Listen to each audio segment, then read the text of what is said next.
Welcome to the Life in Focus podcast. It's brought to you through Rogers Research Global with your host, clinical psychologist, Dr. Marie Rogers. Hello and welcome to today's episode. This is Your Life in Focus, where we talk about all things neuroscience, mental health, executive functioning, psychoneuroimmunology, or loosely the mind-body connection, and mindfulness. Today's topic touches on an epidemic we are now witnessing in the mental health realm, and it is about isolation and loneliness.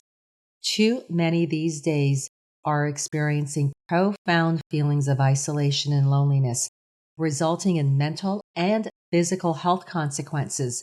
According to the Centers for Disease Control and Prevention, more than 1 in 3 adults aged 45 and older feel lonely in the United States. This concern is not limited to middle-aged and older adults, as college students and young adults are reporting similar feelings of isolation and loneliness. Although worsened during the global pandemic, this trend precedes its occurrence. I will end the podcast by offering some helpful solutions to this problem. You can read the full article on my LinkedIn page titled, "Are We Becoming Too Isolated and Lonely?" The health concerns related to isolation and loneliness include the potential for increased rates of depression, stress and anxiety, cognitive decline, sleep problems, addictions, heart disease and stroke, and type 2 diabetes. While loneliness impacts everyone differently, we all need meaningful connections in order to thrive. The deeper our relationship, the better our outlook and reporting of personal satisfaction.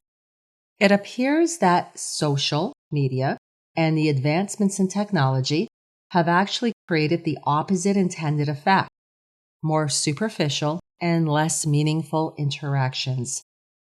Adding the stress and demands of modern life, including never-ending to-do lists, long hours, hectic schedules, non-restorative sleep, and a sedentary lifestyle, and it is no wonder that so many cannot remember the last time they felt good.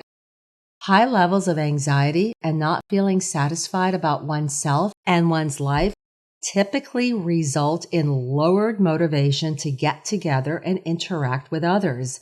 This further exacerbates feelings of isolation and loneliness, compounded by becoming further disconnected from self, from others, and eventually from life. We are significantly less frequently coming together, enjoying meals, shared experiences, and impromptu visits. Instead, we are retreating to small indoor spaces as opposed to spending time outdoors in nature. We're staring at screens and veering further away from the more nourishing and rewarding aspects of life. So what is the remedy? The remedy, simply stated, is social connection. While simply stated, it unfortunately is not so easy to do these days. Think about this. When reminiscing, it is not the endless hours we've spent at work or the time consumed in front of screens that we remember, but instead, the cherished moments shared in creating special memories with others. We remember the stories, we remember the laughter, we remember those connected moments. While we all need time alone to think, reflect, and recharge, it becomes an issue when there is an imbalance. Being alone does not equal being lonely. If we have good and solid relationships in our lives, then some alone time is quite welcoming and restorative. On the flip side, there are those surrounded by others, perhaps at work or at college, and while they are never technically alone, they lack the deep and healthy, satisfying connections necessary for happiness and health. When younger, it was so much easier to make friends. Children and teenagers typically make friends with others in the neighborhood and at school. Through structured environments and activities, meeting and befriending others happens spontaneously and easily. The ease and spontaneity change as we grow older into adulthood. What was once so readily available has now become an activity we need to devote time cultivating and nurturing. It will require some effort and patience on your part. However, the time invested in building these relationships, connections, and friendships will be worth it. Here are some tips to adult friendship building. 1. Start by pursuing your interests. By starting with something you already enjoy, that you are already interested in, may just be the most ideal and gratifying way to meet others. If you enjoy yoga, find a local yoga class or studio. The same applies for running, art, theater, traveling, cooking, sewing, etc. Book clubs are also an excellent way to meet and interact with others. If there isn't an already organized club or group in your community, then perhaps you can start one. 2. Take advantage of social media and apps. Social media, when used for purposes of communicating and staying up to date with family and friends around the globe, and for finding events and groups that share your interests, can be enjoyable, rewarding, and resourceful. However, that is not how many of us are using the internet and specifically social media these days. It has unfortunately become a distraction from engaging in life and creating meaningful connections. As with anything, balance is important. Also, platforms such as Meetup, Facebook groups, Bumble BFF, and Nextdoor, just to name a few, can help you find others with similar interests and who also want to get together. Through hopping online, you may find that your local community center has backgammon tournaments Wednesday nights, and you just might happen to love backgammon. 3. Attend events and gatherings. Attend community events, workshops, seminars, or networking events where you can meet new people. If you tend to be more introverted, then one possible solution is to reach out to more extroverted coworkers, neighbors, or family members and invite them to go along with you. This will increase the chances of your follow-through and attendance, and these individuals will, in all likelihood, help to further connect you with others. Pushing yourself out of your comfort zone can lead to meaningful and interesting experiences and connections.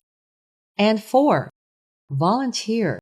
Volunteering not only is personally rewarding, but it also allows you to contribute to your community and provides opportunities to meet like-minded individuals who are passionate about similar causes. I call that a win-win. When out and about, be open to conversations and interactions with others. Standing in line or sitting in a common area such as at the grocery store, airport, or a corporate meeting room with your eyes looking down glued to your phone will not invite spontaneous dialogue. This behavior signals I am not approachable and do not wish to engage in conversation. By putting your device away and noticing your surroundings, you increase the possibilities of communication. You simply become more approachable. The person you're making small talk with at the cafe of your local bookstore may end up becoming a new buddy solely because of a brief exchange in which you both discovered a similar interest in art, investment in finance, or poetry, based on the books you chose to look at while sipping on a delicious cup of herbal tea. It's important to remember to be patient and realize that building connections takes time. Do not hesitate to take initiative. Too many these days are feeling isolated and lonely, and a text from you or an invite to go check out a local green market may be the high point in their day and the beginning of a long and cherished friendship. And now, with your new or reconnected with friend or group of friends, go engage in your world. The information presented is intended for general knowledge and is not a substitute for medical advice or treatment. As with most things in life, there isn't a magic pill or cure-all, but there are strategies to help regain control of your life. If you'd like to read or learn more about today's and other related topics, please visit drmarierogers.blogspot.com. Dr. Rogers' Life in Focus, a self-discovery journal for powerful transformation, is currently available on Amazon, Barnes & Noble, and bookbaby.com.